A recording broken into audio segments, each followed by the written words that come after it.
What's going on, everybody? All right, just firstly, why are we here so early? It's 11:30. My point exactly. But then again, I'm late, so I better get started.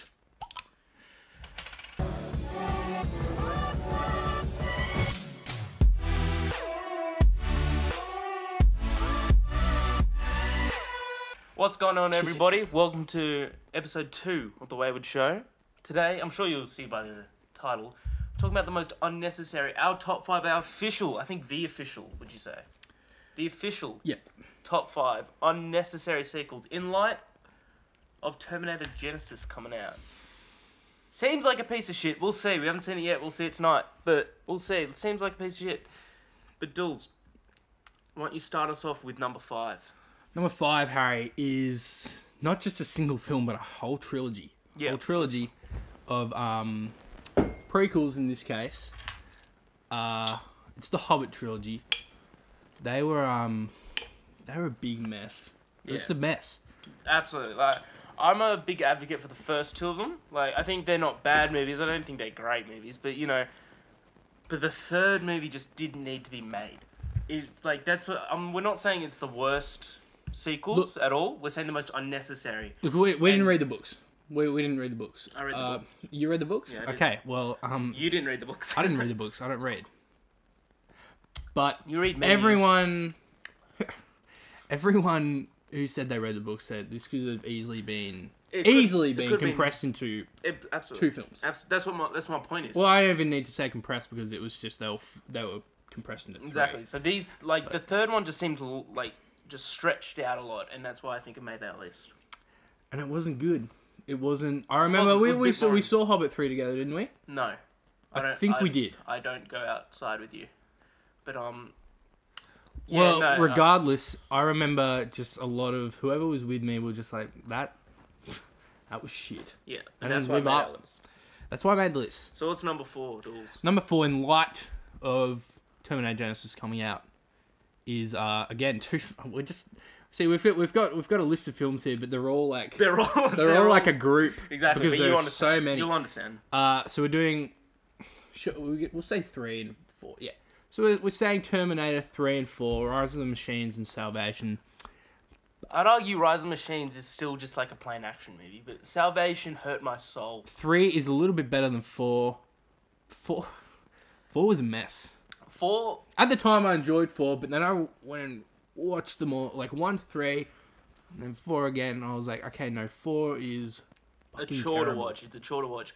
I see it as like the problem with 4 is that because the first 3 are the first 2 are excellent, the third one's still okay because they send a Terminator back in time to a place where we don't know how to fight it. We got no weapons, but then in the future they got weapons to kill and it's easy to kill Terminator. So it doesn't make sense. You just want one straight threat to be sent back.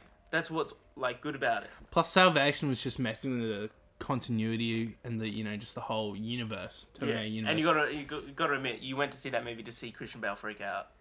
No! Don't shut me up! Am I gonna walk around and rip your fucking lights down in the middle of a scene? Then why the fuck are you walking right through? Da-da-da-da like this in the background. What the fuck is it with you? Yeah, I only found out about that whole freak out on set thing a year or 2 after the movie came out. I was like, well, this makes a lot of sense because the movie was a piece of shit. Yeah, exactly. So what's number 3? Number 3, Harry, is again another group. All number entries 2 and 3 in the Matrix franchise. See, people keep whenever people ask me, what is it? It's Reloaded and Revolutions. Revolutions, yeah. People whenever someone asks names, me, by the way, do you like the Matrix movies? I'm like, yes, I like the Matrix movie, and just end the conversation right there. Because the last, second, and third, second's okay. Third one turned into a Jesus story. It did, didn't it? It got really just out of left field. Exactly. You're just like, whoa. If they just stopped it after 1, it would have been an instant classic of just a movie you can't replicate. And they tried to replicate it and they just didn't work. Yeah. It just didn't work. And the Wachowski brothers, or now Wachowski siblings. Ugh. Jeez. Oh my god. Just So many Caitlyn Jenners these days. All right. So Okay. Going off topic, but no, I think they kind of went a little action crazy. They got the budget they wanted originally.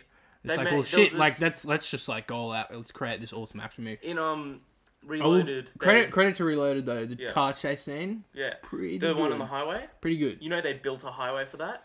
I didn't know that. They in the middle of the desert. They spent the money to build a highway. Yeah, that's pretty cool. And then they got it knocked down straight after. You don't talk about wasteful. That's it. So, Dills, what's number 2? Number 2, Harry. This strikes deep with me. Number 2 and 1, I think, are on the same level, personally. I think 2 a little bit more from it. Okay, it's Indiana Jones and the Kingdom of the Crystal Skull. Knowledge is not the treasure. I watched the entire Indiana Jones trilogy when I was much younger. And those movies, Harry, were just really good action adventure movies. Like, that's really all you can say. Like, I'm named after Harrison Ford because Indiana Jones is my mum's favourite movie. Wow, what a way to disrespect the name. Exactly. So I see this as a really personal attack on me personally. And personal. I hear all these stories come out saying that that George Lucas made the story, and Steven Spielberg came out and wanted a different story, and George Lucas is like, no, I want the aliens in it. That might have been the worst decision. The prequels should have been a telltale sign. To just stop. What's our number 1? Well, hold on. With Indy, let's just quickly go. We'll say the nuke, surviving the explosion in the fridge. The fire ants. Yep. Shia LaBeouf. The actual alien, Shia LaBeouf. The swinging with the monkeys. The CGI mines. Just everything. Everything. I can't. I can't. I just can't do it. Harry, what's number 1? This may have been the worst. It's worse, but like, we watch these movies. I'm sure you guys can already pick up what it is. You watch these movies as a kid, and you're thinking, these are pretty cool. Then you watch them now, and you hate that person you used to be. Because it's the Star Wars prequels, and my God, they did not need to be made. They didn't need to be made. They had to be on this list. They had to be. At number 1. The pod race alone. Jar Jar Binks. How they some people even Yoda, say, Boba Fett. See, some people even think the pod racing was one of the redeeming qualities of 1. Watch it now and tell me that.